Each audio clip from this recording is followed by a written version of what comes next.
Donnie, man, what a game on Friday night. It had everything you wanted, a bunch of stuff you didn't want, and mixed it all together late night. What'd you make of that win on Friday night? I think the only thing that for me that it didn't have was an earlier start, right? Yeah, just had to be up so late to catch what ended up being just a great game and a great finish for Syracuse. And it was, I think the biggest thing was the way that LeQuint Allen stepped up in that game and how they used him, I think, down in the stretch when they really needed some pounding in the run game. Fran Brown keeps referring to LeQuint as the second toughest guy in the team to Fran. Fran reserves number one spot for himself. But, he played with, like, clearly LeQuint was banged up. Like, it was obvious the play he got hurt on and the wrap on his leg. And, he was in and out the remainder of the game. When you watch the fourth down carry he had on the tying drive and then the touchdown to win it, what does that tell you about the guy, that he's still able to make tough runs like that when he's clearly not 100%?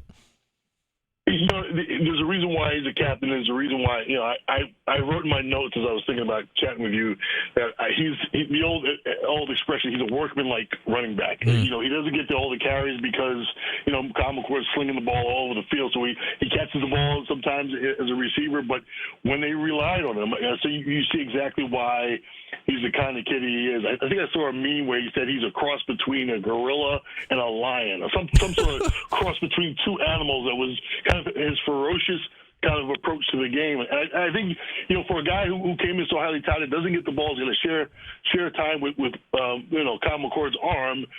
When he gets it, he makes it happen. And I think that's really important for his teammates to see as well. That was, you talk about relentless and tough, part of the DART manifesto that Fran has. It was all of that and more from LeQuint this last week. You mentioned Kyle, and man, oh man, they're throwing it around in ways we've never seen before. He threw 50 times 2 weeks ago, 63 times this last week. What's the most you've ever thrown in a game, Don? Do you remember what your career high was? I think that might be my season total right there in those two games you just mentioned. I think the most I ever threw it might have been like 35, 36 times in one game, but that was the most we ever threw the ball. So, you're right. Kyle McCord, they're throwing the ball so much, and you have to think there's some wisdom in how Jeff Nixon is giving the ACC defensive coordinators something to look at early season, so they start preparing for those things. And I think you saw the advantage of it, the way that LeQuint Allen kind of, I think, in some ways not surprised people, but they were able to run on his back against UNLV. All right, I just pulled this up here. So 50 and then 63. So McCord threw it 113 times the last 2 weeks. Multiply that by 2, that's 226. You threw the ball, Don, in your senior season, you threw the ball 229 times. I can't believe you fact-checked me so quick. I feel like I'm in a presidential debate. I thought there'd be no fact-checking. Well, that means you were right. You're on top of it. Like, that's wild. On top of it. Like, he's on pace in 4 games to do what you did in your senior season. Exactly right. Exactly, and it shows you, just not just the change in the game, but also the confidence they have in Kyle McCord's arm to just control the game with his arm, which is really something that Syracuse has not had ever at the quarterback position. And what do you make of this? Because, clearly there's a lot of RPOs in there. We talk about LeQuint. LeQuint had 9 catches last game. So, yes, he threw the ball 63 times. But, however many of them, it's 10 to 15, are basically running plays, right? How do you look at how Jeff Nixon is calling the game where he knows maybe a straight handoff isn't working right now with the offensive line or whatever, so we're going to do it like this instead? I think you're exactly right. If you notice, and I'm kind of just observing games, there are a lot of those throws behind the line of scrimmage or just a hitch pass or just a 2 or 3 yard pass down the line of scrimmage. And part of that is to get his players out in space. And that's why you're right about mentioning LeQuint Allen catching the ball. That alleviates some of the pressure on the offensive line, that they don't have to pound in the middle, that they can spread the game out, knowing that they have a quarterback who has a quick release, he's quick on his feet, he's going to make quick reads to get rid of the football. That's the advantage that you have when you have a quarterback like Kyle McCord. And then receivers running backs like LeQuint Allen, someone who can catch the ball in space, and that's a really important quality to have when you know your offensive line's a little young and maybe perhaps struggling a little bit. And we talk about this O-line, and it's a veteran group, but not a veteran group together, right? Like, DeAndre Reed's the only guy that started for Syracuse last year. Both your tackles started elsewhere last year. How much can a group like that gel as the season goes along, Don, and have that relationship in front of the quarterback to keep him more upright later in the year? Yeah, Brian, I've been saying this all year. We're 6 games in. We're just not in October. But when you don't have a preseason in college football and you have all the movement you have in NIL, there's a ton of talent around the college football this year. But not many teams are playing well as a team. And we saw all the upsets last week. Was just a wonderful weekend of college football. With all the upsets, and that's a byproduct of teams. And I just think teams like Cal and who play so well against Miami and Vanderbilt, who maybe not have as many transfers, and they keep a team together because maybe they don't have as many transfers because it is a highly academic school. It's not going to have a lot of guys coming and going.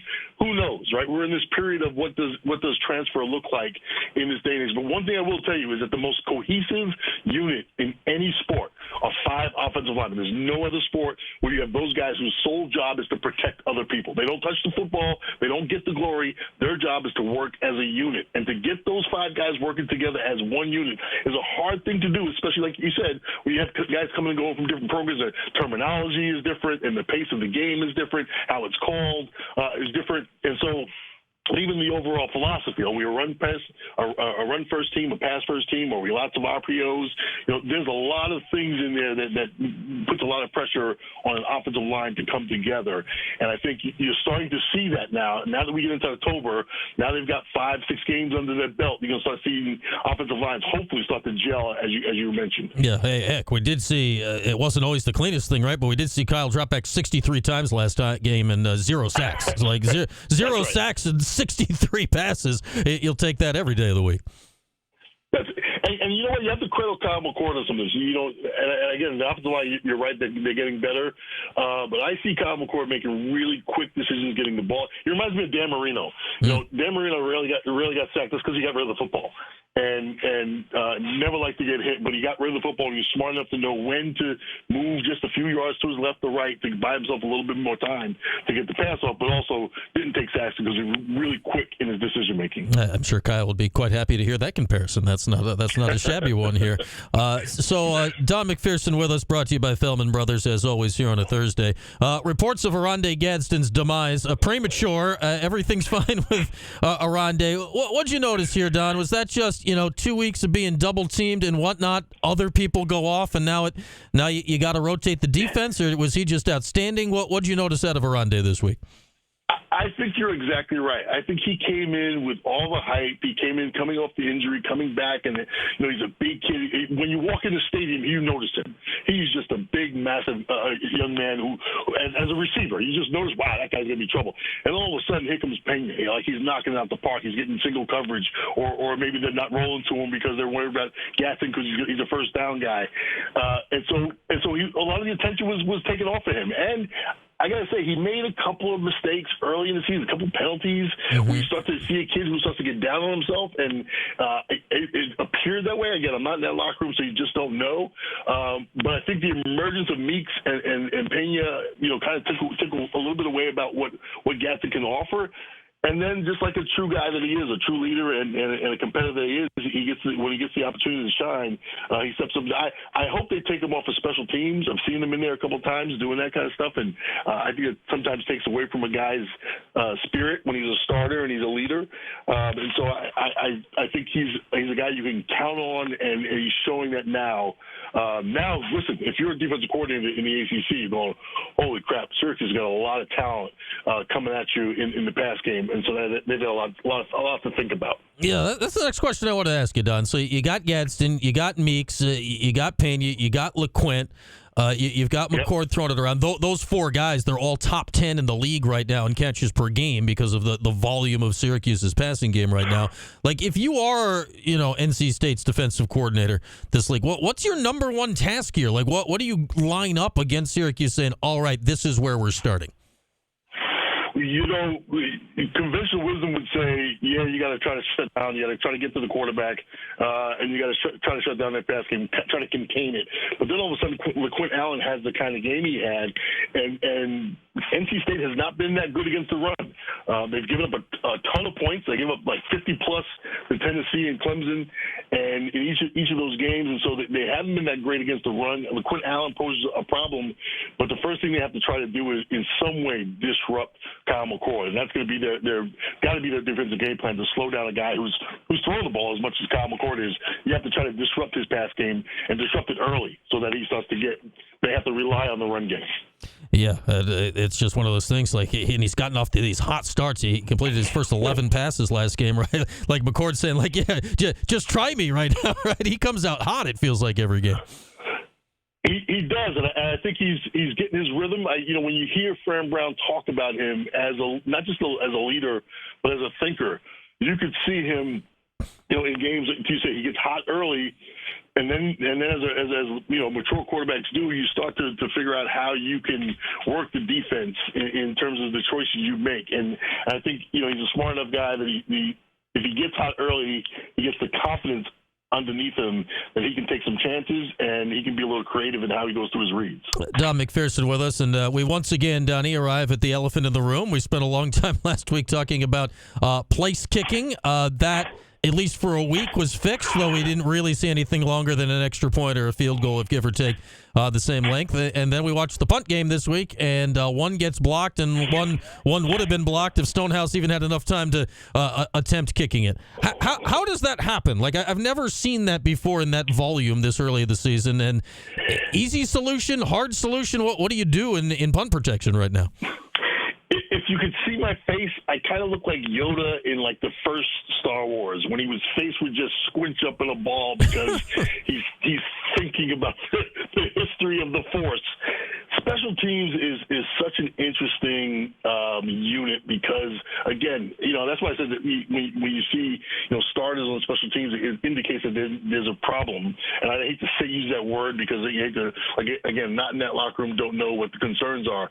But when you see breakdowns in special teams, it's usually a lack of focus. And I've sat in those special teams meetings both, as a college guy and a pro guy, and it's all about attitude. It's all about getting the guys who aren't your starters to really dial in and to really be focused and to really take it as this is your time. And when you start to see those mental errors, you start to see those protection breakdowns.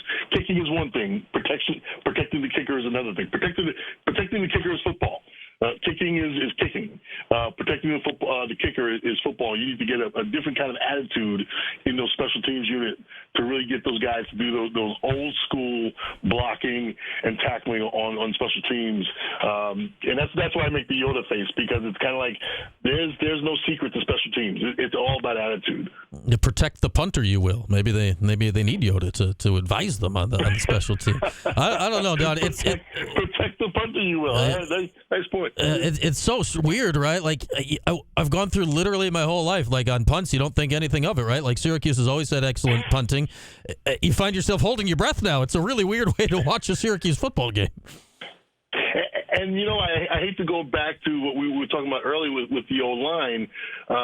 It's, again, without having a preseason, not knowing your starters, because you do have guys in transfer. And listen, guys don't transfer because they think they're going to go to special teams. They transfer because they think they're going to get on the field and be a starter. And so when you have guys moving around and you're building a team through transfer portal nowadays, you've got to get guys who think they should be starting, because that's why they left their previous school to dial in on special teams. And so it is about attitude and getting guys who may be a little disappointed with where they are in the field to hunker down and get dialed in on special teams. All right, Donnie, what are you expecting on Saturday? This is a completely different situation than I would have guessed a month ago. Here comes NC State. They're 3-3. Syracuse is going in as the favorite on the road in Raleigh, so a kind of a role reversal from what we would have thought a month ago. How do you think this plays out on Saturday? I I agree. It's definitely a role reversal. We thought NC State was going to be a little bit better. They had a veteran quarterback in Grayson McCall coming in, and now Grayson McCall's knocked out. Yeah. I saw something where they said he was questionable. If you saw how he left the game without his helmet and on a stretcher, and now he's questionable. He's not questionable for this game. I doubt we'll see Grayson McCall. If they put him on the field Saturday, it's lunacy. It's complete lunacy. Exactly right. And so we're probably going to see this freshman quarterback come in. His name is escaping me now, but I know he's a true freshman. Came in from McCall last week. Thank you. I have it. Where did I put his name? C.J. Bailey. C.J. Bailey. True freshman, great high school player. That's probably who you're going to see at the quarterback position, which means that Elijah Washington is going to dial in some things to confuse him and make his life miserable in his first start. And so I think you're going to see the Syracuse offense come out and sling the ball a lot and give that NC State defense that has been struggling this year. They're not very good on defense, and now they're without their starting quarterback.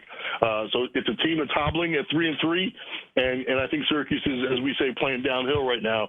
And coming off of a big win, even though it was a West Coast trip, they had an extra day to rest because it was Friday night, and now it's Saturday night at 8 o'clock. Lots of rest for this team. They're feeling good about themselves. Nothing like coming off an overtime win on the road. That's the best flight home you could ever have as a football team, is coming off a game where you really earned it, and you can finish a game. So I think Syracuse is going to be playing with a lot of confidence going into a team at NC State that's a bit hobbled. All right. Well, McCord told me we had him in here on Tuesday. Like his weekend was a little wonky from the travel and the late night getting back and all that, but he was doing good by Tuesday, so I'm sure he'll be good by Saturday. Yeah. He's a young man. He'll bounce back. Yeah, there we are. Like I'm still struggling, and I didn't go anywhere. I was just here till 2 a.m. That's I didn't get on a plane at all. You heard me complaining, right? I was up till 3 o'clock with that game. Exactly. Like we're just old, Donnie. That's our problem. Exactly. We don't have to play on Saturday, thank goodness. All right, Donnie. Enjoy the game Saturday. We'll break it down next week and see how it went. All right. All right, Brian. Look forward to it. There he is, our guy Don McPherson. His weekly visit here on Thursdays. Automotive.